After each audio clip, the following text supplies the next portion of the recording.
Oke, close of the door. Kembali lagi bersama kami di channel Pangeran Timur yang ganteng gagah dan tidak kalah manis seperti yang lainnya. Memang kalau bicara persoalan Timur, memang dia sudah sangat manis, itu tidak bisa terbantahkan. Oke, bahasa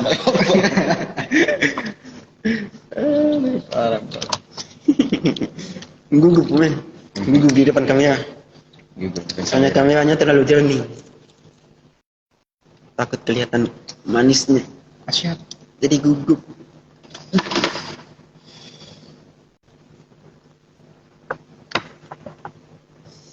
Ini sekarang.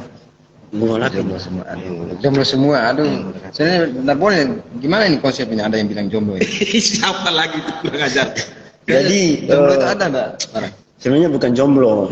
Ya. Sebenarnya kalau saya mengartikan apa ya, jomblo ini masih abstrak juga. Sebenarnya jomblo ini sebenarnya apa sebenarnya itu? Jadi kalau dibilang jomblo ini karena tidak ada cinta, itu keliru juga kalau menurut saya. Karena kalau bicara persoalan cinta ya, masih ada cinta-cinta yang lain, tidak hanya sebatas cinta dengan pacar. Masih ada yang lain. Jadi saya tidak jomblo. Kalau kata guru saya pas waktu SMP, itu kalau dia mengartikan cinta itu, ya dengan mana aja, bahkan dengan buku, kita bisa mencintai buku. Itu kalau guru SMP saya dulu kan. Oh. Itu kan gurumu, bukan kamu.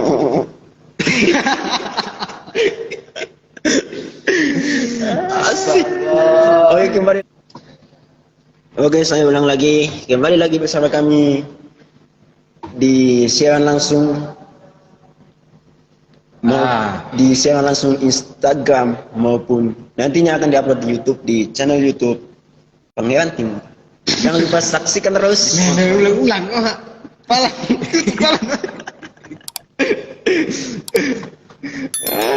Jadi untuk malam kali ini kita bicara ringan-ringan aja. Kita ngobrol santai aja kan. Tidak usah terlalu serius, kita ngobrol santai. Ya lucu-lucu sedikit nggak apa-apa. Boleh lah. Di sini kita hadir dua narasumber. Ada Bung Iksan dan juga Bung Saban.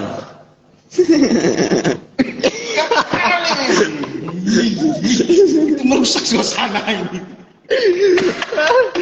Gimana kita mau kalahkan diri Corbuzier? Kamu satunya kayak gini. Ini banyak video yang kita cut nanti ya. Aduh. Iya, tapi kita itu nanti dimasukin bisa jadi seni dalam video itu.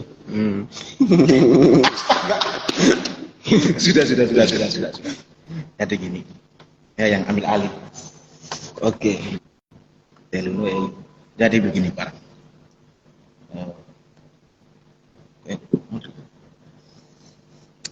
Sesuai dengan kita ini kan adalah mahasiswa yang sama-sama merantau. Ya. Kita berasal dari satu kabupaten yang sama. Kita berangkat dari keluarga yang tidak mampu dan hal lain yang membuat kita sampai saat ini bisa survive di rantau ini ya. Nah, dari proses Bapak Parang dulu masuk di Semarang tahun berapa? Saya masuk di Semarang itu tahun 2018-2019. Jadi udah akhir tahun 2018 lah. Akhir tahun 2018 saya masuk di Semarang. Kalau Bung Iksan tahun berapa Bung Iksan?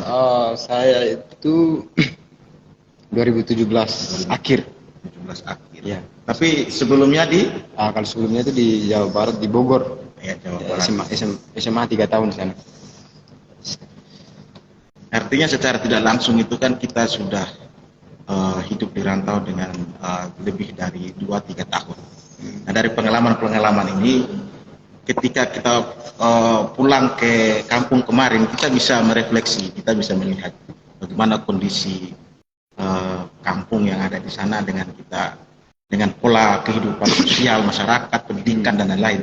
Artinya itu sebagai gambaran kita yang bisa kita memberikan sedikit masukan dan lain-lain. Sebenarnya kira-kira kita sebagai mahasiswa itu yang berada di rantau dengan semua fasilitas, dengan semua hal-hal yang mempermudah kita dalam mencari ilmu, dalam berkegiatan dan lain-lain. Itu sebenarnya kira-kira apa yang harus kita lakukan di sini sehingga ketika kita kembali mengabdi kepada kampung halaman itu bisa memberikan dampak positif, hal-hal baik untuk kemajuan daerah kita sendiri. Itu gimana Pak? Apa sebenarnya harus disiapkan sebagai seorang mahasiswa atau pelajar di Jawa? Ya, ya baik, terima kasih atas waktunya ya. Siap. Nah, jadi kalau dari saya sendiri ya, apa yang harus dilakukan untuk nanti ketika kembali kita ikut untuk membangun daerah ya, kira-kira seperti itu. Nah, jadi kalau untuk sekarang ya, bagaimana kita fokus belajar.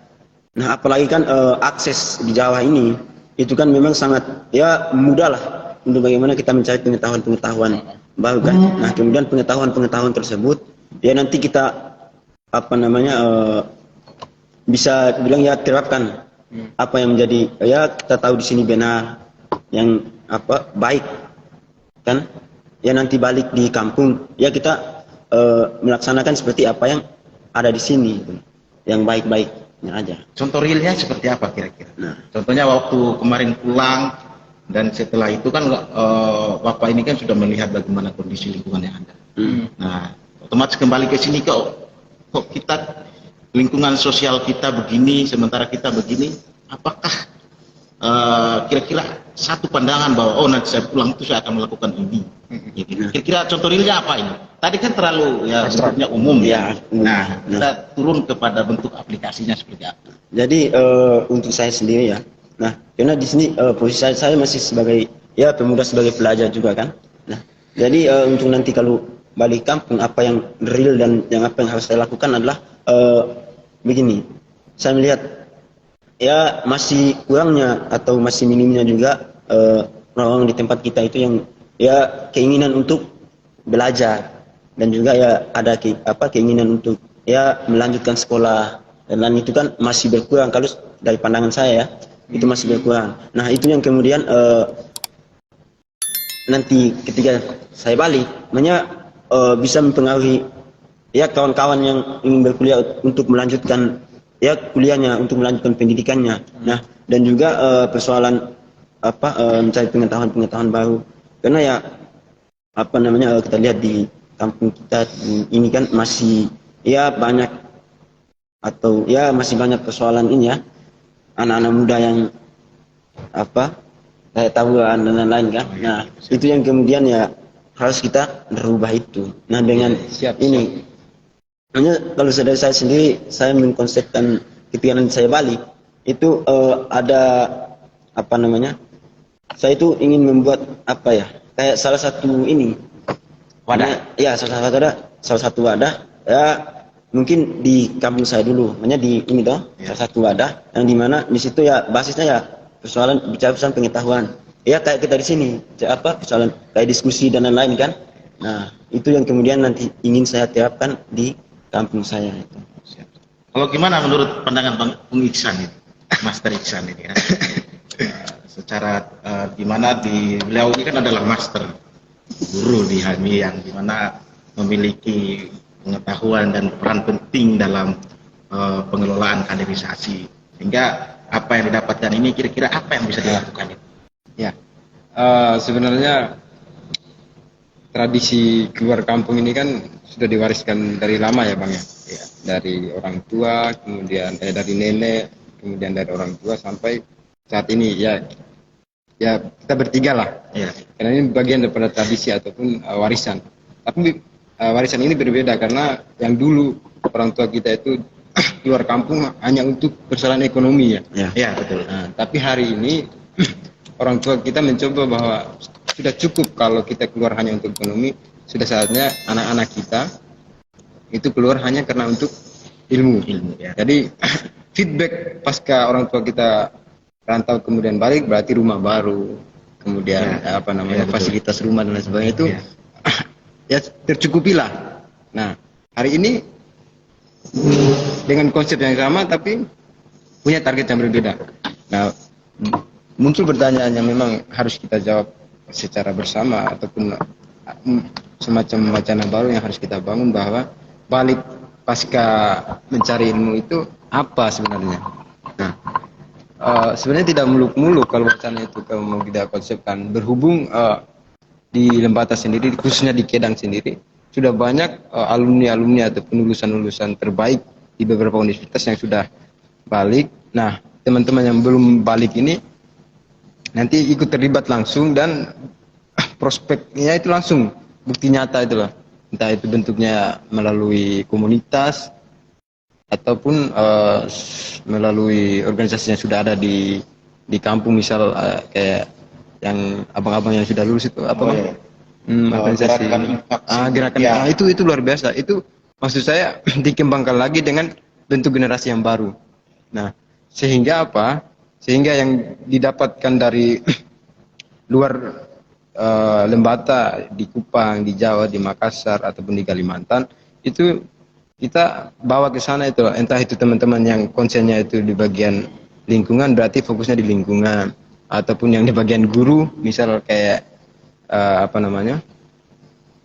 guru-guru di organisasi tertentu lah, di PMI, GMI, ya konsennya ya merawat teman-teman yang ada di madrasah, dan itu harus terstruktur.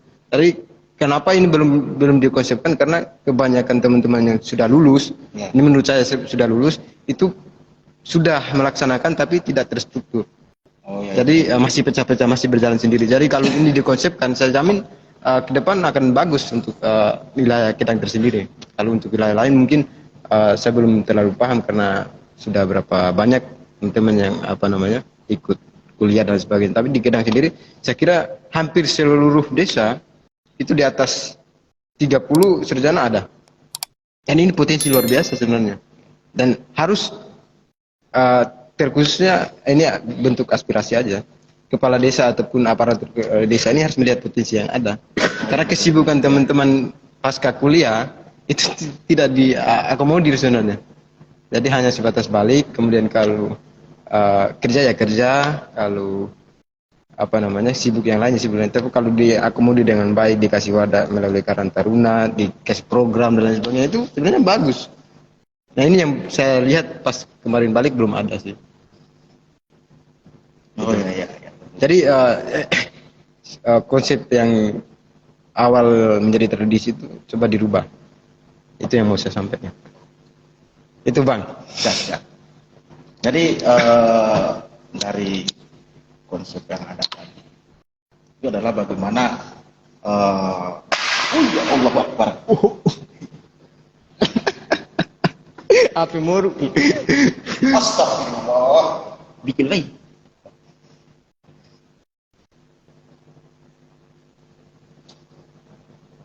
Mohon maaf sebentar, ada sedikit kecelakaan. Insiden. Jadi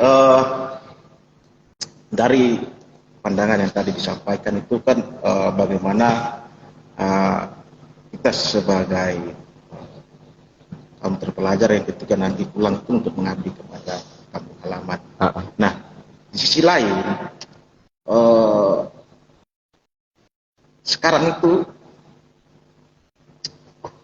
hampir setiap desa, hampir setiap kampung itu sudah memiliki banyak sarjana. Dan sarjana-sarjana yang ada ini ketika pulang itu kan memiliki basic basic dan mereka berlatar belakang dengan jurusan yang berbeda-beda. Dari hal itu sementara lowongan pekerjaan kita yang ada di sana itu kurang di situ. Jadi kembali kemarin saya sempat pulang sekitar bulan Agustus, sebelum Juni atau Juli itu, saya melihat bahwa lowongan pekerjaan kita di sana itu cuma ada 2 sekarang, antara guru, kalau enggak sebagai perangkat desa. Perangkat desa itu pun masih ada saingan dengan yang lain, karena sekarang itu kan sarjana di setiap desa itu kan banyak. Nah, dari situ kira-kira apa yang harus dipersiapkan untuk kita sehingga ketika kita pulang itu tidak mengandalkan lowongan pekerjaan yang itu. Karena kita melihat lowongan yang ada itu hanya cuma 2, guru kalau nggak PNS. Sementara seandainya jurusan yang hukum, mereka ini kira-kira lari kemana? Oh iya. Sementara jurusan pertanian kayak sampean itu nanti kira-kira larinya gimana? Sementara yang di lowongan yang ada itu cuma 2 di sana. Nah, kira-kira apa yang dipersiapkan para mahasiswa yang ada di perantauan ini dengan segala fasilitas yang mempermudah mereka untuk mengembangkan ilmu pengetahuan, untuk mengembangkan skill mereka, sehingga ketika mereka pulang itu tidak bingung itu. Kira-kira apa yang mereka harus persiapkan di perantauan ini? Sembari mereka menerima kuliah, kira-kira apa yang kira-kira harus dilakukan? Mungkin itu. Gimana menurut Bung Isan? Bung Isan dulu. Oke, oh ya, siap. Aman. Jadi soal ketersediaan banyaknya sarjana nanti ya. Tapi sebenarnya kalau saya melihat daripada kondisi di Lembata sendiri, kekurangan sektor aja sih Bang. Kekurangan sektor. Ya, sektor dalam artian pembagian bidang-bidang dalam sub pemerintah itu kurang. Misal Kominfo itu kalau kita lihat di medianya itu sangat tertutup sekali. Ya, betul. Padahal sarjananya itu sangat banyak. Kemudian yang di pertanian, di dinas ketahanan pangan dan pertanian. Dinas ketahanan pangan dan pertanian ini dia bukan hanya di kabupaten sebenarnya Bang, tapi di kecamatan juga ada. Nah, kalau di Lembata sendiri saya belum melihat sih. Belum melihat itu ya. Nah, jadi maksud saya kalau pemerintah membuka lebar sektor-sektor ini, maka teman-teman yang sudah lulus akan terwakilkan, masuk, terlibat, dan memang efeknya sangat luar biasa. Menghidupkan lagi, kemudian ilmunya dipakai, terus keterlibatan teman-teman yang lulus itu ada itu loh. Jadi hanya kekurangan sektor aja. Kalau bicara soal destinasi pariwisata dan sebagainya itu saya kira sangat jauh sih. Karena memang kita secara kesiapan belum cukup. Di sisi lain persoalan fasilitas, infrastruktur dan lain sebagainya belum bisa. Makanya untuk mengekspos pariwisata pun itu bisa, tapi butuh waktu. Makanya sektor-sektor yang dibutuhkan yang sifatnya itu krusial seperti dinas-dinas itu ya dibuka lagi sektornya itu, turun ke bukan hanya stagnan di kabupaten tapi turun di kecamatan-kecamatan. Begitu pun masuk di desa itu. Itu yang saya kira masih kurang. Jadi kalau upayanya ya salah satunya itu Bang. Jadi ini masukan aja sih. Karena adanya ya begitu, cuma 2 tadi. Yang saat ini. Iya, yang saat ini. Jadi kalau sektor-sektor itu kita dicoba untuk dibuka, itu saya kira bagus. Karena saya sempat baca RPJMD Lembata ya Bang. Oh, iya. Itu sangat bagus sekali itu. Bahkan pembagian dari sub-sub itu sangat banyak, divisi mana. Tapi praktik langsung hari ini itu sangat kurang sekali. Misal kalau di penghasil pertanian itu kan katanya kopi. Tapi brand kopi lokal Lembata itu nggak ke expose. Di RPJ itu ada? Ada. Kopi itu termasuk. Iya. Tapi brand untuk masuk di skala nasional nggak ada. Artinya berarti kekurangan sumber daya sebenarnya. Berarti selain itu juga artinya titik wilayah yang mereka mau potensikan untuk penghasilan kopi itu kan juga belum ada ya? Ya, belum ada. Karena ya, contohnya kayak wilayah ini oke lah, di situ wilayah untuk perkopian. Artinya dinas pertanian fokusnya untuk lari ke sana untuk bagaimana menghidupi wilayah itu terkenal dengan perkopian. Nah itu artinya sehingga brand yang akan muncul itu kan belum ada. Kalau seandainya mereka fokus di satu titik ya. Ya, nah itu yang jadi kekurangan hari ini sih Bang. Nah gimana menurut Bapak Parang sebagai manajemen ya, bagaimana sumber daya? Berbicara soal SDM itu kan, bagaimana mengelola SDM, bagaimana mengatur sistem ini kan, gimana? Nah, kalau dari saya sendiri ya tidak jauh-jauh dari apa yang disampaikan sama Bung Isan tadi. Cuman saya agak sedikit tambahan, banyak terkait dengan bagaimana kontribusi kita sebagai seorang mahasiswa yang ada di luar daerah kita ya. Nah, bagaimana yang perlu kita bangun juga adalah persoalan membuka pelatihan kepada masyarakat. Artinya apa yang kita dapatkan di sini kemudian nanti kembali ke kampung ya kita kayak apa namanya contohnya kayak usaha-usaha. Hanya kan kita belajar di sini kan bagaimana mengkonsepkan sebuah usaha untuk apa namanya maju kan. Nah, itu yang kemudian nanti kembali di kampung itu yang harus kita apa namanya beritahu juga kepada masyarakat gitu loh. Hanya kan ya apa konsep untuk membangun sebuah usaha agar maju itu ya seperti ini. Nah, dan juga ya kalau kita melihat persoalan apa namanya usaha-usaha yang dibangun di masyarakat juga kan masih ini juga apa ya masih sebatas untuk menutupi kebutuhan aja. Iya, makanya usaha-usaha yang dibuat itu ya hanya apanya untuk makan sehari-hari. Artinya kan untuk ya jangka panjangnya itu yang kurang di situ. Nah, ya salah satunya ya kalau contoh kayak ya petani-petani sayur itu, ya, itu kan kalau dilihat kalau apa kita konsepkan sama di sini itu kan sangat berbeda, ya kan? Nah kalau di sana kan petani-petani sayur ya masih ya kayak biasa aja, nggak membuka lahan yang besar untuk pertanian sayur itu tidak. Kalau di sini kan ya kalau dia sebagai petani sayur dia fokusnya di pertanian sayur. Akhirnya ya maju apa namanya dalam hal penjualan sayur dan lain-lain kan. Nah kalau di sana kan tidak, di sana kan ya nunggu ini aja, nunggu kalau ada yang beli ya baru mau ditanam kan gitu. Itu yang kemudian ya kurangnya di situ, sehingga kalau dari saya sendiri ya baliknya ya kita membangun ini kan komunikasi, membangun salah satu wadah yang kemudian ya untuk melatih bagaimana konsep-konsep untuk berusaha kan. Jadi apa yang disampaikan Bapak Farhan. Sama satu lagi Bang. Oh gimana? Jadi kolaborasi sih. Kolaborasi satu lagi soal kolaborasi maksud saya. Jadi kan untuk wilayah Kabupaten Lembata ini kan punya mahasiswa di berbagai daerah kan. Ya. Cuman tidak ada satu organisasi ataupun komunitas yang cakupannya kayak satu pusat itu loh Bang. Jadi berpencar-pencar. Kalau maksud saya cobalah teman-teman yang di luar sana, coba mari kita konsepkan kalau memang kita butuh satu wadah untuk sama-sama bergerak. Karena kalau misal kita lihat di organisasi misalnya di Demak misalnya ataupun di Kabupaten Blora itu skala nasional mereka ada organisasi daerahnya. Oh, skala nasional. Skala nasional. Ada organisasi daerahnya yang skala nasional. Jadi itu maksud saya keterlibatan secara kolektif kolaborasi itu yang harus dibutuhkan. Supaya pressure dan lain sebagainya, kemudian kegiatan dan lain sebagainya itu kan terukur itu. Nggak melihat mana nih desa yang terlibat lebih aktif, yang pasif yang mana. Itu udah tidak terlihat lagi karena kita dalam satu tataran yang sama. Ya.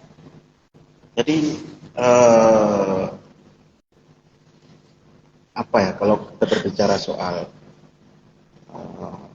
bagaimana kita bisa berkolektif kolegial bekerjasama dan lain itu kan saya melihat dari beberapa wilayah ini kita masih memiliki egosentris itu Bang yang punya belum bisa disatukan. Artinya kita ini kan berangkat dari lingkungan dan budaya yang beda jauh ketika berada di sini. Lingkungan budaya dan kita di sana itu kan bagaimana bersenang-senang, bereuforiya dan lain-lain. Sementara ketika kita hadir di sini, budaya itu yang masih kita bawa. Sehingga apa yang ketika kita berada di sini dan ketika kita pulang kita mulai kaget dengan kondisi yang ada di sana dan persiapan kita untuk hidup di sana itu kan agak susah karena kita hanya mengandalkan ijazah di sana nanti. Iya. Karena ketika kita berada di Jawa tidak begitu aktif berorganisasi, tidak begitu aktif dalam berkegiatan, sehingga ketika pulang nanti kita bingung mau melakukan sesuatu itu apa. Sehingga yang ditunggu dan dijual adalah ijazah, menunggu peluang yang mengandalkan ijazah. Nah seperti yang dikatakan Karang tadi, bagaimana melakukan pelatihan dan lain-lain. Jadi sebenarnya kalau apa ya? Sebenarnya kita yang berada di Jawa itu dengan fasilitas itu mudah seperti mengikuti pelatihan-pelatihan dan lain-lain. Nah sebenarnya hal-hal itu yang sebenarnya harus kita mulai bangun dari sekarang. Karena ke depan itu ijazah ini sudah tidak laku. Bagi saya ke depan itu ijazah, karena saking banyaknya sarjana yang akan tiap tahun lulus dan pulang dengan mengantri, padahal lowongan pekerjaan itu sedikit di sini. Banyak saingan. Banyak saingan. Sekarang apa? Bagian kesehatan, satu tahun banyak yang lulus. Terus apa lagi? Pendidikan banyak. Nah, akhirnya kalau bagi saya, bagaimana kita harus mengembangkan soft skill kita, skill yang harus kita utamakan terlebih dahulu. Jadi nanti ketika pulang ya kita tidak bingung, ketika ijazah kita tidak laku, berarti skill kita yang bisa kita gunakan menjadi bahan jualan. Penghasilan. Bisa jadi kayak skill apa? Contohnya skill seperti menulis, itu kan nanti ketika pulang mereka bisa membuat website berita online dan lain-lain. Dan skill seperti melukis dan lain-lain itu bisa digunakan untuk bisa mendapatkan penghasilan. Nah itu yang maksud saya mengharapkan bagaimana kita di sini itu selain kuliah juga bagaimana kita harus mampu mengembangkan skill itu.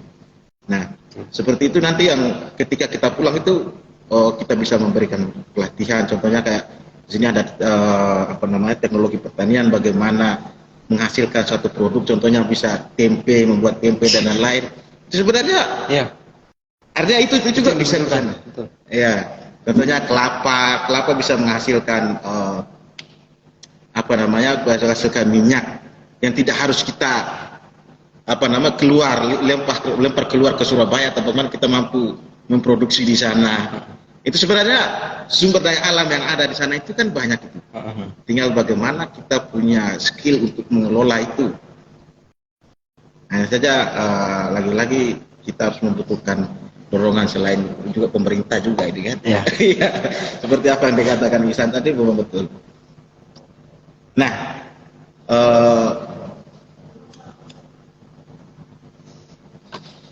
kira-kira pola apa yang harus kita gunakan untuk bisa menggaitkan teman-teman yang lain sehingga melahirkan satu keresahan yang sama dan akhirnya muncul suatu ide-ide untuk membangun daerah. Kira-kira seperti apa? Contohnya teman di Malang, Surabaya, Jogja, Makassar, dan di Kupang dan lain-lain. Itu akhirnya kita kan terpisah-pisah itu kan. Kira-kira bagaimana untuk bisa membangkitkan satu keresahan yang sama sehingga melahirkan satu tujuan yang sama untuk membangun Lembata. Kira-kira gimana, Bung Isa? Ya. Berarti bicara soal mengaitkan lagi teman-teman yang tadi satu-satunya cara ya pertama kita turunkan ego semua lah, egosentris tadi kita hilangkan, identitas kita hilangkan semua. Orientasinya adalah untuk mengabdi kepada kabupaten. Nah, caranya ya melalui tadi saya sudah sampaikan bahwa kita butuh salah satu wadah yang akan menggaitkan teman-teman semua ini. Kalau wadah ini ada, saya jamin walaupun kompetisi internalnya pasti ada, Bang. Ya, betul. Tapi secara kebijakannya itu pasti akan kembali lagi untuk di Lembata sendiri. Itu aja sih. Kalau kita hanya terpaut kepada golongan-golongan kecil, agak mustahil juga untuk melakukan perubahan. Berarti kalau kayak sampai saat ini kan ada golongan-golongan kecil ini, sehingga ketika kembali kepada kampung halaman masih ada gap-gap itu. Sudah pasti, Bang. Karena kadang orientasinya itu hanya untuk dilihat orang aja. Oh iya, paham. Jadi itu yang tidak bisa mewakili teman-teman yang lain. Karena beberapa kejadian saya melihat itu. Misal kemarin ada ini sebenarnya ya X lah. Oda X mengatakan teman-teman yang lain kok diam. Nah ini kan sebenarnya ada muncul kesenjangan di antara teman-teman sendiri. Jadi kenapa ini ada? Karena masih ada gap antara odanya masing-masing. Kalau odanya satu aja, berarti kan instruksinya langsung jelas. Ya. Jadi keterlibatan itu ya semua kolektif. Nah, itu yang belum ada sampai hari ini. Lembata secara nasional. Bayangkan teman-teman Jakarta, Jogja, Malang, Surabaya, kemudian di Semarang, di Kupang, Jadi maksud saya begini, kalau dia itu secara nasional yang terlibat langsung adalah organisasi teman-teman yang daerahnya paling dekat, yakni di Kupang. Ya. Kalau teman-teman yang dari luar ini kan berarti ya dia bisa sumbangkan pikirannya, konsep dan lain sebagainya. Yang terjun langsung ya bisa saja mewakili perwakilan dari teman-teman yang lain bisa saja ikut di pembahasannya, tapi yang paling dekat adalah di Kupang. Bisa menyampaikan itu melalui gubernur dan lain sebagainya. Itu kalau yang soal menggaitkan. Kalau menurut Bapak Parang gimana nih Bapak Parang? Oke, kalau dari saya sendiri ya gini. Oke. Benar. Yang pertama ya kembali lagi kepada konsep tujuan awal. Nah, maksud saya adalah apa sebenarnya tujuan kita kan? Tujuan kita sebenarnya untuk keluar maupun berpendidikan ini, mencari pengetahuan-pengetahuan baru ini. Artinya kan tidak terlepas daripada kembali untuk membangun daerah, gitu loh. Bukan untuk pribadi, biar sejahtera dulu aja. Iya, maksudnya terlepas dari ya pandangan pribadi kan salah satu tujuannya ya ini, maksudnya untuk membangun daerah kan. Ya. Betul. Nah, Betul, Abang. sehingga saya sepakat dengan apa yang disampaikan sama Bung Iksan tadi adalah bagaimana karena melihat ya sampai sekarang pun masih ada sentimen ya, masih ada ego-ego yang yang masih ada itu loh, sehingga itu yang perlu diturunkan kalau memang tujuan kita sama, kalau memang tujuannya ya untuk membangun daerah tadi. Itu yang sebenarnya yang perlu ditekankan pertama itulah kalau menurut saya ya persoalan ego aja ya, biar kita konsepkan terkait dengan bangun desa dan lain-lain ya secara bersamaan, kita sama-sama untuk membangun daerah ya. Kalau masih ada ego dan lain ya akan saling tembak menembak ya, akhirnya kan ya tidak tersampaikan konsep awal tadi ya. Persoalan ini tuh menembak seperti makanya tembak menembak ini dalam artian ya kaitannya sama saling itu ya. Bukan, itu beda lagi. Oh iya, beda lagi ya. Oh, saya kira itu. Itu persoalan mereka itu. Ini kita konsep untuk bangun desa, bangun daerah ini. Iya, iya. Nah, Siap, Bang. maksudnya adalah ya tidak ada ini saling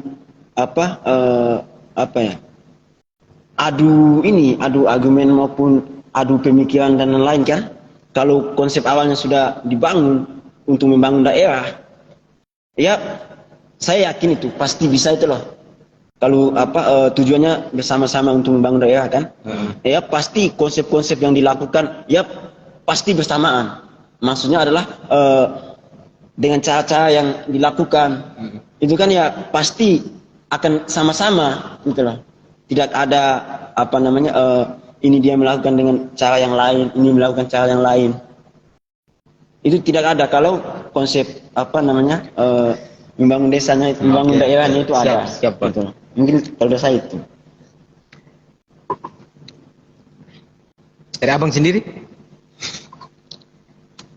Karena kalau saya sih kita ini kan berbeda wilayah ya, beda pulau, beda. Kalau saya beda beda pulau, saya juga beda generasi dan lain-lain. Nah, tapi itu bukan suatu problem ya dengan saat ini dengan kondisi yang ada ya. Tapi bagaimana siapa yang mulai? Kira-kira siapa yang mulai? Nah ini yang sangat penting. Karena kayak konsep yang tadi kan sampean bilang itu kan salah satu yang baru muncul ya. Bagaimana biar orda-orda yang ada itu bisa menjadi satu. Ada dengan skala nasional. Ya. Nah itu yang kira-kira siapa yang memulai? Kita dengan di Jogja dengan teman-teman yang punya Komakeo, di Malang dengan itu Komakeo khusus Kedang dan punya Lebata khusus juga ada di Malang dengan organisasinya. terus di Makassar dan di Kupang. Nah itu kira-kira yang siapa yang memulai itu aja. Ya. Karena terkadang ini kan kita semakin tinggi, semakin apalagi teman-teman yang lain itu dengan mengikuti organisasi dan lain-lain. Kadang mereka melihat bahwa hal yang siapa yang mulai ini, mereka melihat sisi politik duluan. Ya, itu lagi-lagi itu. Dan lagi-lagi itu yang mereka melihat bahwa mereka dari sisi mereka tarik langsung ke sisi politik. Bukan sisi tujuan utamanya seperti yang dikatakan oleh Farhan tadi. Tapi itu perlu ada satu komunikasi dari hati ke hati terlebih dahulu antara yang di Kupang, yang di Makassar, dan yang di Malang dan di Jogja. Nah, saya sendiri itu kan saya sudah dari tamat SD itu sudah langsung keluar dari kampung, sehingga proses pertemanan saya dengan teman-teman yang dikenal dengan teman-teman yang ada di Lembata secara keseluruhan, dan itu agak kurang gitu. Sehingga saya masih kurang kenal lah begitu. Jadi kalau ini yang kita tunggu kira-kira siapa yang mulai, mungkin dari podcast malam hari ini teman-teman yang lain dengar dan memiliki keresahan yang sama, mari kita saling bangun komunikasi sehingga sekiranya konsep ini bisa terwujud. Ini hanya semata-mata untuk membangun lewat tanah sih, bukan untuk berlihat di sisi politik dan lain-lain. Ini tujuan kita murni untuk membangun lewat tanah. Ya, kira-kira seperti itu. Memang di sisi lain Kabupaten Lembaga masih pada tahap transisi kabupaten yang berkembang menuju maju ya. Jadi tendensi politiknya itu sangat kencang, Bang. Jadi cobalah kita hilangkan tendensi politik dulu. Oke, ya itu tentu baik-baik aja, cuman kembali lagi niat luhurnya teman-teman mau ikut terlibat sebagai bentuk pengabdian, ini kan bentuk pengabdian aja sih. Ya cobalah kita kembali untuk bagaimana kita merawat atau membangun satu wadah yang kiranya bisa memberikan dampak lah, entah itu baik dari pikiran ataupun praktik langsung. Tapi di satu sisi, Bang, menurut saya yang menjadi krusial di kabupaten kita adalah soal pendidikan sih. Jadi maksud saya sudah semestinya dan sudah seharusnya di Lembata itu ada universitas. Ya. Entah itu sekolah tinggi ataupun syukur-syukur universitas. Kalau sekolah tinggi ada. Sekolah tinggi nggak ada. Adanya universitas terbuka doang. Pun itu cabang kayaknya. UT. Ya. Ininya di Kupang. Ya. Jadi kalau misal ini dihadirkan, saya kira semua paradigma ataupun bukan paradigma tapi pembangunan itu akan lebih cepat ketimbang kita hanya mengandalkan sarjana-sarjana yang pasca lulus untuk mengabdi. Karena itu tadi pembangunan itu akan baik kalau memang dipandaskan dengan pendidikan yang baik juga. Nah, kalau menurut Abang gimana itu kalau soal pendidikan? Karena itu saya harapkan dari bupati sebelumnya sampai mungkin bupati tahun besok ya syukur-syukur diwacanakan dan dipraktikkan. Ada universitas satu aja cukup. Kalau di Larantuka ada ya? Larantuka ada, Bang. Memiri ada. Beberapa kampus memang. Dan terbukti maju. Kalau Bahia ada. Alor ada. Alor ada. Ende ada. Ende ada. Di Lembata belum ada. Lembata belum ada. Nah itu. Karena tadi ya Lembata kita dalam posisi transisi. Jadi ya ini kita mau bagaimana ini kan? Karena itu wilayah yang bisa punya wewenang itu ada wilayah kekuasaan situ. Ya, mereka punya modal untuk menarik orang-orang yang ingin membuka universitas atau menarik yayasan untuk membangun di sana. Seperti yayasan bisa jadi Muhammadiyah, bisa jadi yang lain. Karena sangat penting adanya universitas di situ. Itu ekonomi kita akan meningkat. Pola pemikiran kita yang ada di lingkungan itu akan secara tidak langsung akan berubah.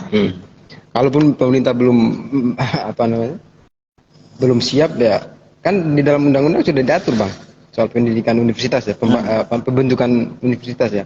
Itu bisa melalui Kementerian Pendidikan, kemudian melalui daerah, gubernur, ataupun dinas pendidikan, dan di daerahnya lagi di kabupaten, ataupun sebaliknya kabupaten mengajukan. Ya. Nah, pertanyaannya kabupaten pemerintahan kabupaten sudah pernah mengajukan apa belum? Itu diatur juga. Kalau sudah diajukan berarti di daerahnya yang belum follow up turun. Kalau belum sama sekali ya cukup disayangkan. Karena kita butuhkan itu.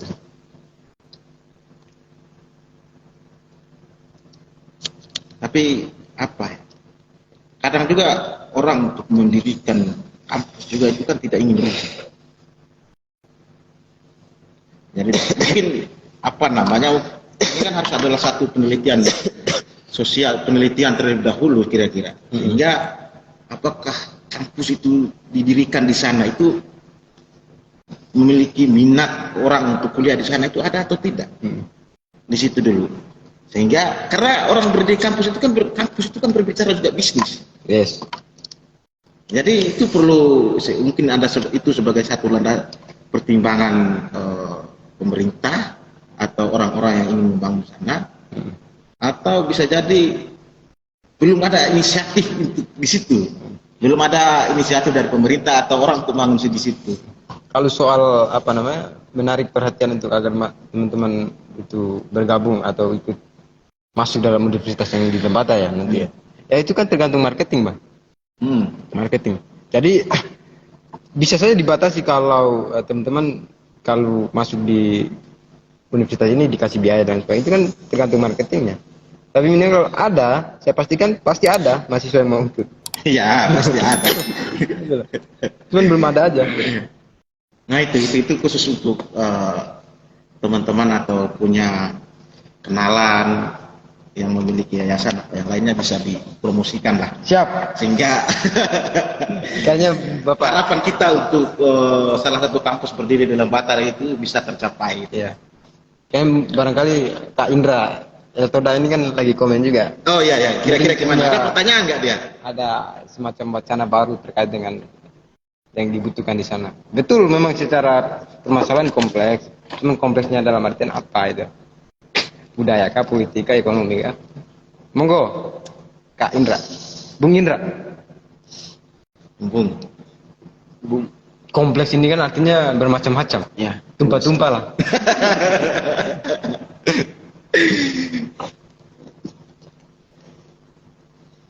Jadi sembari kita nunggu. Satu lagi. Sebenarnya ini.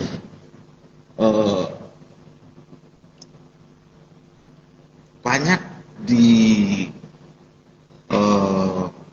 Lembata atau di mana pun itu banyak yang sekarang setelah tamat SMA itu ada sebagian yang tidak ingin lanjut kuliah. Ya. Nah, seperti yang dikatakan Parang tadi, dengan solusinya itu adalah membentuk kelompok. Kayak tadi kan, sebenarnya untuk membentuk kelompok itu agak susah kalau berbicara kelompok untuk kajian keilmuan di kampus sana. Karena lingkungan budaya kita itu kan beda, seperti yang pula ada di Jawa. Hingga kamu udah berapa kali? Ada sebenarnya banyak sarjana yang pulang itu ingin seperti itu. Tapi sampai saat ini ya cuma berjalan satu, kadang hilang, kadang muncul. Untuk itu maka mumpung Bapak Parang ini kuliah di kampus yang dimana beliau ini adalah beasiswa, kan?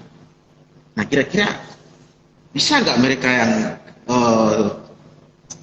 tamat SMA dimotivasi sehingga mereka untuk berangkat untuk kuliah? Sebenarnya kuliah itu cuma satu sih, nekat dulu. Ya. Modal nekat aja dulu. Iya. Di sisi lain saya punya pikiran yang pendapat yang berbeda, Bang. Bahwa kenapa teman-teman pasca SMA itu tidak melanjutkan kuliah? Ya. Kalau di sisi ekonomi mungkin barangkali selesai. Ya. Ada yang tidak bisa melanjutkan karena memang keterbatasan ekonomi. Betul. Tuh. Terus yang kedua pengaruh lingkungan. Ya. Memang lingkungannya nggak apa namanya? Begitu lingkungannya. Ya, begitulah. Kemudian yang ketiga soal kemauan tadi. Soal kemauan tadi kan kadang tidak mau survive di tempat orang lain, Ya. ataupun sudah terlanjur nyaman di apa namanya kampung sendiri. Tapi di sisi lain, saya pandangan saya bahwa teman-teman yang lulusan sarjana itu tidak memberikan warna. Jadi sehingga tidak memberikan pantikan yang bagus untuk teman-teman yang setelah SMA melanjutkan. Oh iya iya betul. Jadi Iya. mereka menganggap sama aja sebenarnya, kalau kita kuliah pun sama aja. Ya. Jadi itu yang menjadi problem sebenarnya teman-teman. Cobalah kita berubah pola itu. Kalau sudah selesai kuliah, berikan wacana baru ataupun gambaran yang memang ideal atau kira-kira bisa memberikan pantikan yang luar biasa supaya mereka melanjutkan. Ya. Karena betul, kalau ya. itu tidak kita sampaikan, tidak kita berikan, ya sama aja. Orang menganggap ya kuliah itu masih gitu aja. Ya. Nah, itu. Nah itu tadi. Berarti balik lagi seperti yang pertanyaan saya awal tadi ya. Nah. Bagaimana setelah dari sini, apa yang kira-kira bisa dilakukan sehingga dari yang kita lakukan ini punya dampak di lingkungan itu. Iya.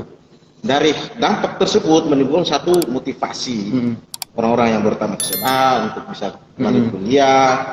Karena produk dari kita sarjana itu memberikan dampak terhadap lingkungan di sekitar. Menjadi gambaran.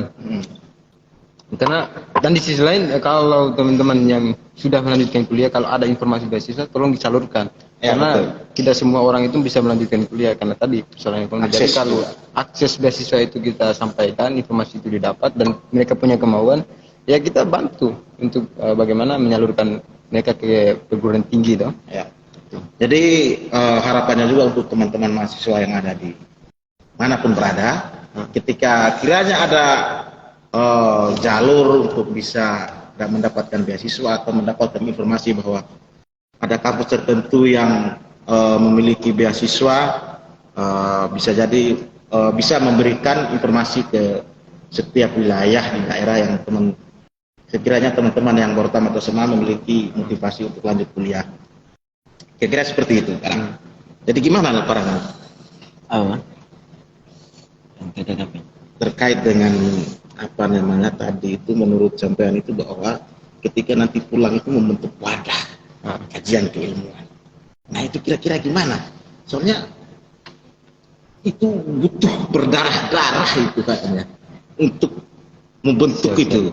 Mungkin sebelum Bung Parang sampaikan, ada tanggapan dari Bung Indra. Oh iya. Singkat saja katanya. Singkat saja, kalau ada kesempatan untuk diskusi secara daring saja. Oke. Nanti kita diskusi secara daring, mengundang teman-teman OKP di berbagai daerah. Kemudian kita tuangkan pandangan masing-masing. Kalau memang disetujui ya udah kita bentuk wadah. Gitu kalau menurut Bung Indra dari Kalimantan. Oh, dari Kalimantan. Wow. Hormat. Luar biasa. Dari Kalimantan saja punya rasa semangat ini. Dengan notabene yang orang melihat Kalimantan itu tempat untuk teman-teman merantau untuk kerja dan lain-lain, mereka masih memiliki semangat untuk membangun Lewau dengan bagaimana kita bersatu, berkolaborasi untuk membangun Lewau kita tercinta. Sama satu lagi Bang, di podcast ini saya akan sedikit memberikan kritik terhadap teman-teman mahasiswa yang ya, teman-teman mahasiswa. Tapi nanti takutnya nanti. Enggak masalah. Aman. Saya siap mendiskusikan kalau ada yang tidak sepakat. Oh ya, siap. Mumpung itu. Saya paling alergi melihat teman-teman yang ini kan bicaranya media sosial ya, di Facebook. Karena di tataran lembaga ini kan yang viral atau maraknya kan di Facebook. Ya, betul. Cobalah teman-teman, kalau teman-teman mahasiswa khususnya ya, jangan mencoba memberikan diri seolah-olah di dalam media sosial itu saya lebih ketimbang teman-teman yang lain yang tidak melanjutkan kuliah. Karena beberapa kali saya menganalisa di Facebook itu kesannya begitu Bang. Kesannya lebih itu maksudnya gimana? Lebih dalam artian cara merespon, cara memberikan sanggahan ataupun mengupload bentuk-bentuk kegiatan kuliah dan lain sebagainya itu loh. Itu terlalu berlebihan menurutku. Terlalu berlebihan dalam artinya mereka dalam mengupload dan lain-lain itu kan bentuk ekspresi mereka, bentuk ekspresi mereka dalam sosial media, bahwa mereka itu melakukan kegiatan ini. Bukan di situ Bang. Apanya? Dalam soal apa? Foto, kata-kata, komentar, status atau apa soal ini? Oke, kalau soal ekspresi bermedia tentu baik-baik saja. Nah. Cuman di beberapa kesempatan saya melihat itu teman-teman seolah-olah mengagungkan diri kalau saya ini mahasiswa. Teman-teman yang lain itu bukan mahasiswa. Itu yang sebenarnya janganlah. Karena coba kita hargai perasaan teman-teman yang memang dia ingin kuliah tapi karena keterbatasan ekonomi, kemudian dia harus anak tunggal dan lain sebagainya yang nggak bisa keluar untuk melanjutkan kuliah, itu juga harus dipikirkan itu. Tapi kebanyakan teman-teman yang saya lihat ya, yang saya pantau, baru semester 1 sudah bicara kayak seolah-olah, itu tahu nggak sih Bang maksud saya? Seolah, oh iya paham. Nah, itu maksudku apa gitu loh.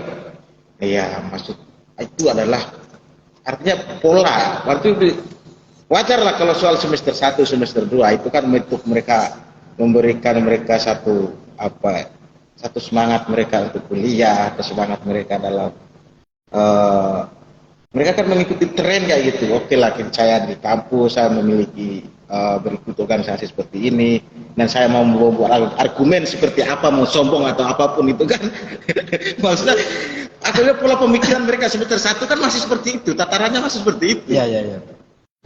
Untuk agak susah kalau kita beda lah mereka yang semester naik lagi semester 5, 6, 7. Itu kan mereka agak bosan soal memberikan status seperti itu ya. Nah, Bisa jadi seperti itu misalnya. betul. Tapi maksud saya boleh-boleh saja tentu, tapi jangan membandingkan. Itu.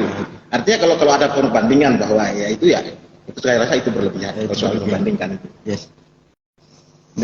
Dan harus dihilangkan. Dalam hal kayak mengkomen status dan lain-lain itu kan seolah-olah itu bisa jadi itu kan. Nah itu maksud saya, narasinya itu terlalu narasi saklek Bang. Iya gitu. Seolah-olah. Iya maksudnya seperti itu. Ada yang tanya. Seolah-olah seolah-olah ilmiah tapi sebenarnya itu tidak dibutuhkan. Saklek pembicaraannya. Jadi maksud saya lebih kepada situ Bang. Iya. Jadi komunikasi secara medianya itu terlalu saklek. Makanya kesannya itu kurang bagus menurut saya. Cobalah diturunin grid bicaranya. Ya betul lah. Kayak gitu kan awal-awal itu kan lihat status dan komentarnya itu seolah-olah betulin. Yang menggunakan teori dan lain-lain ya. Iya. Apalagi komen statusnya anak-anak SMA dan lain-lain itu kan beda-beda itu kan. Maksudnya it's okay mereka kalau menonjolkan itu. Kalau hanya sebatas kawanan mahasiswa ya baik-baik aja tentu. Tapi kalau teman-teman yang notabene belum melanjutkan ya dikurangi gridnya lah. Oh ya betul. Nah itu yang akhir itu agak susah sih. Saya lihat itu tidak ya betul.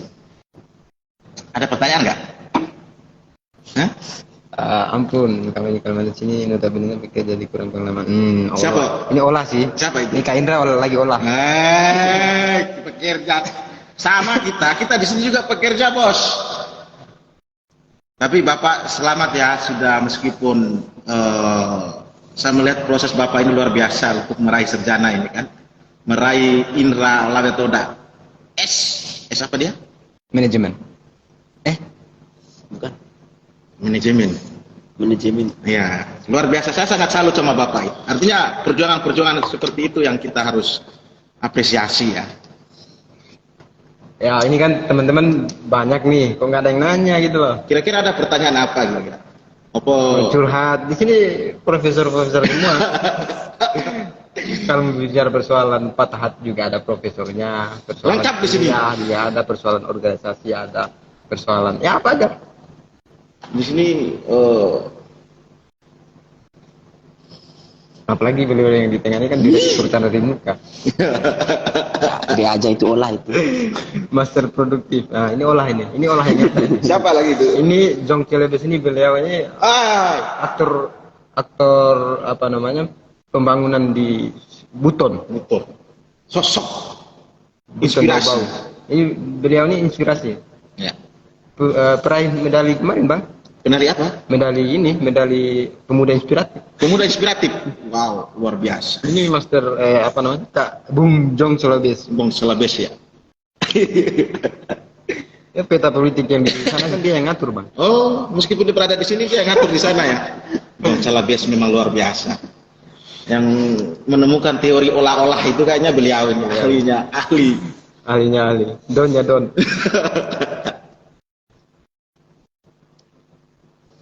Kira-kira apa lagi ya, Bung? Parang yang bisa. Ya, itu tadi ya persoalan apa? Membangun wadah tadi. Itu saya terinspirasi juga, makanya ada salah satu ya desa lah di kecamatan kan. Nah itu yang memang sampai hari ini mereka produktif. Desa mana itu? Kalau apa saya lihat itu di Hoilea. Oh, Nah itu yang saya lihat, makanya saya sering ini juga, makanya lihat di punya tema ini kan, mereka produktif dalam persoalan Ilmuwan. literasi. ya, literasi itu, diskusi dan lain itu mereka produktif. Nah itu yang kemudian saya terinspirasi untuk bagaimana membuat itu loh, walaupun ya kita melihat ya pemuda-pemuda di kampung lah mereka ya kayak gitulah, tapi kan tidak bisa dibilang juga bahwa mereka ini tidak menginginkan kayak hal-hal untuk mencari pengetahuan baru atau diskusi dan lain-lain kan, pelatihan dan lain-lain kan. Itu tidak mungkin mereka menolak juga itulah. Ya. Iya sih. Itu yang kemudian membuat saya. Silakan Bung Febri kalau mau bertanya. Tapi jangan curhat ya. Serius. Kalau curhat, ya mohon maaf kita nggak bisa ngelayan nih. Kita bukan pemuas curhatmu mas.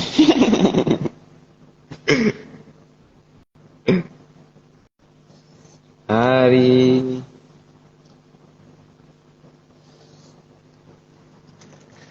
nonton Piala Dunia, Bang? Udah main belum? Jam 11. Bang Badai ya? Bukan. Nah, Ya tinggal beberapa jam menit. 12 ya? Nah, Apa jam? jam 12 pas itu sudah selesai. Kenapa jam 11 mulai? Oke. Ada pertanyaan nggak tadi?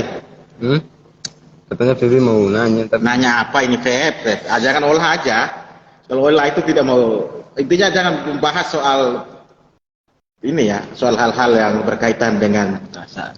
pribadi ya. Itu saya rasa ini kan wilayah podcast ya. Jadi bagaimana kita membahas soal wilayah keumatan dan kebangsaan. Membangun keumatan dan kebangsaan, bukan wilayah-wilayah membangun pribadi ya. Jadi tolong pertanyaannya lebih ke lingkupnya skala nasional atau skala daerah lah. Apa itu pertanyaan? Muncul sudah itu. Muncul dan. munculnya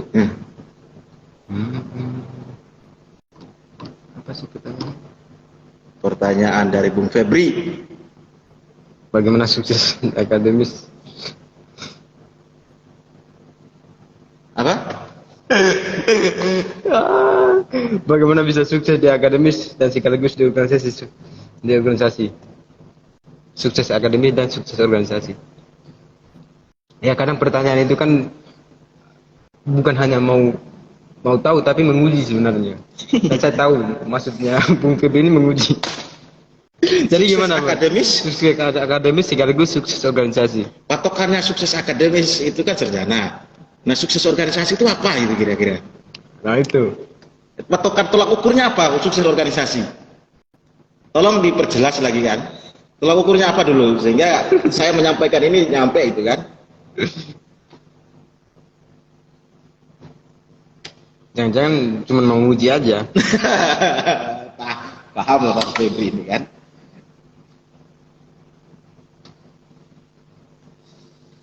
Korek. Bapak Parang kira-kira. Oh ya. Jadi kalau bagaimana pertanyaannya bagaimana berarti jawabnya karena ya. Ya sebenarnya pertanyaanmu aja keliru Fer. Nah jadi gini.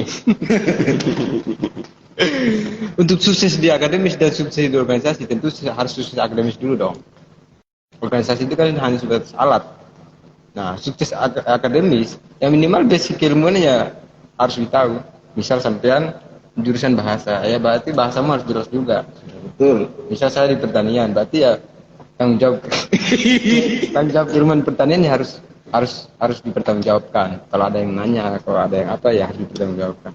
Persoalan semester dan lain sebagainya itu bukan menjadi persoalan apa namanya Sukses atau tidak. sukses tidak suksesnya seseorang. lama molor dan kuliahnya itu tidak menjamin. Yang penting kuliah lulus gitu loh. Kalau kuliah tidak lulus berarti ya tidak selesai akademisnya. Artinya capaiannya adalah sampai selesai, bisa sarjana. Itu aja. Kalau organisasi capaiannya tidak ada sebenarnya. Capaiannya itu ya kamu akan menemukan pertanyaan baru. Karena kamu kalau merasa puas berarti ya cukup. Bang Saban sampai Batko dan KNPI. Berarti logikamu logika struktural dong. Berarti cara berorganisasimu ya berarti rebut. Iya. Itu bukan sukses, saya beri. Kan baru daerah, ada yang sampai ke mana? Sampai ke pusat. Apakah itu dikatakan sukses? Setelah mereka sampai ke pusat, apakah dikatakan itu sukses? Enggak juga itu. Kira-kira seperti itu Bapak Febri. Jadi organisasi itu hanya sekedar alat kita untuk mengembangkan ilmu pengetahuan, mengembangkan skill. Bagi saya seperti itu sih. Sukses atau tidaknya itu apa ya? Tolak ukurnya nggak ada. Sebenarnya berorganisasi itu kan simpel ya. Berorganisasi itu ya bagaimana kita menggali potensi yang ada, menggali kemudian dilanjut dengan proses yang konsisten. Nah di situ poin-poin plus yang bisa kita ambil, feedbacknya di situ. Feedbacknya bukan kembali kepada orang lain, tapi kembali kepada diri sendiri itu pribadi. Karena benefit yang kita dapat melalui organisasi ya tadi ada soft skill yang bisa kita kembangkan. Itu kan potensi sebenarnya. Itu aja, organisasi itu nggak menjamin. Yang menjaminnya kamu sendiri. Nah persoalannya aktif tidak aktifnya itu konsisten tadi. Betul. Begitu kira-kira Bung Solebes. Terima kasih arahnya masih sangat mencerahkan. Ya Allah. Tapi pertanyaannya itu, bagaimana organisasi di wilayah Bapak ini gimana? Artinya kita berbicara soal organisasi ya bagaimana kita lihat juga terhadap organisasi yang Bapak geluti di Unimus itu sendiri gimana? Mati, hidup, remang-remang atau gimana? Nah, sebelum masuk ke wilayah pertanyaan ini, Bapak harus melihat dulu di situ wilayah itu, apa yang sudah kamu lakukan di organisasimu itu. Kira-kira begitu itu, Bapak Febri.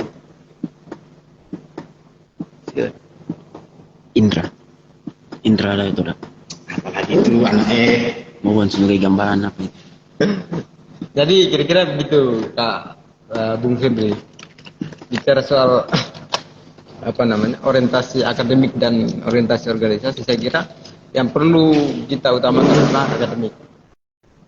Karena bagaimanapun kamu ke Semarang, saya ke Semarang, saya itu tujuannya kan apa?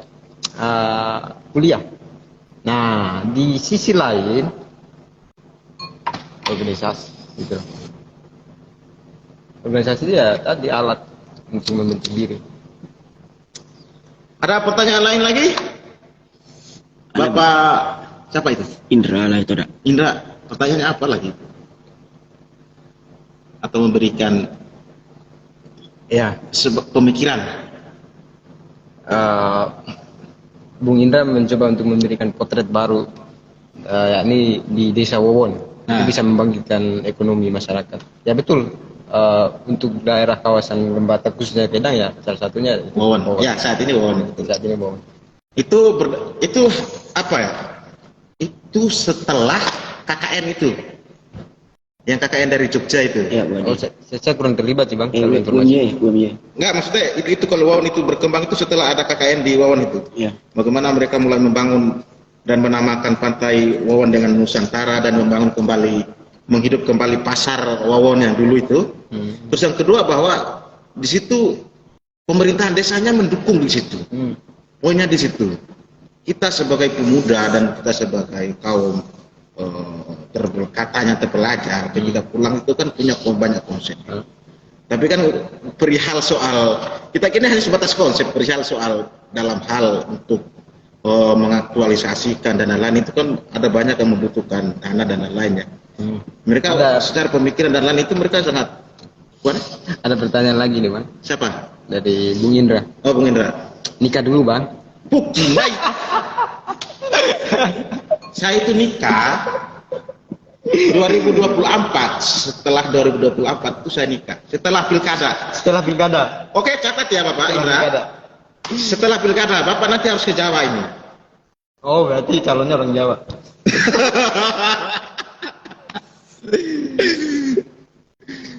Setelah pilkada itu Bapak harus ke Jawa. Ya.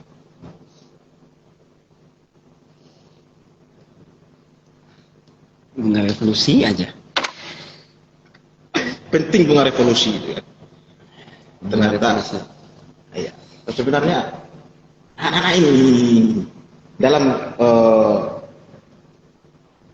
kosmologi perempuan itu, karyanya siapa itu? Yang di Jogja itu? Rausan Fikir ya, penerbitnya Rausan Fikir. Di situ dia menjelaskan bahwa laki-laki itu adalah pengemis itu.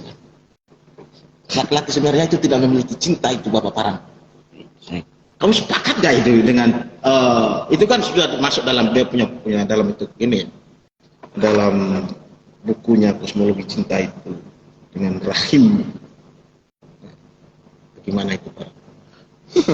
Dengan mengartikan rahim itu kan Laki-laki tidak memiliki cinta. Jadi dia menganalogikan bahwa ketika proses akad nikah itu, kenapa laki-laki yang menyampaikan ijab kabul itu? Karena di situ adalah proses di mana laki-laki itu meminta cintanya perempuan kepada orang tuanya. mungkin belum di sana. Saya buta akan cinta itu. Ya kalau taraf ideal memang saya sepakat bang. Kalau taraf ideal memang saya sepakat. Yang dikatakan Ustaz Safwan melalui bukunya Kosmologi Perempuan ini saya sepakat. Ya. Memang kenapa tidak dua-dua melakukan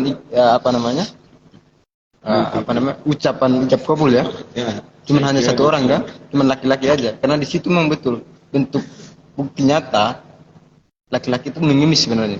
Ya. Pada dasarnya. Itu mengemis meminta restu langsung, dan itu konsep Islam. Ya betul. Itu konsep Islam. Kalau konsep di agama yang lain berbeda ya. Ya, betul. Itu ada Dua-duanya. melalui orang suci. Di agama yang lain orang suci yang bisa memberikan ijab kabul. Tapi kalau di Islam satu laki-laki. Nah itu sebenarnya ideal. Sangat Maksudnya ideal yang sekali. orang suci itu maksudnya atau orang itu yang Entah itu kalau nggak keliru ya, kalau nggak keliru ya nanti bisa kita cari tahu lagi. Misal kayak pendeta ataupun kalau di budaya ada orang-orang sucinya Brahmana yang bisa melakukan ijab kabul itu. Kalau di Islam sendiri kan laki-laki, hanya laki-laki doang. Jadi saya sepakat kalau idealnya seperti itu, cuma apa lagi ini? Bahasa cumanya ini loh.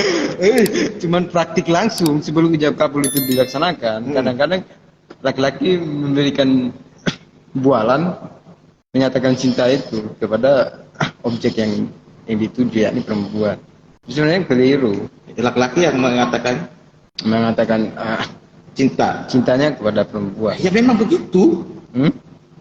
Cuman kan transaksinya itu pasti tidak pasti bang. Oh iya. Karena dia sifatnya bualan. Berbeda kalau di dalam ijab kabul. Ya. Ijab kabul kan sesuatu kepastian. Sakral itu. Kan? Ya, sifatnya sakral. Saya rasa Bapak Fikri yang pengalaman yang sudah Bapak Fikri yang pengalaman bisa memberikan penjelasan sedikit. Gitulah. Nah gitulah kita bebas ini malam ini. Tapi sebenarnya bahwa kedudukan perempuan itu bagi saya itu sangat istimewa menurut saya.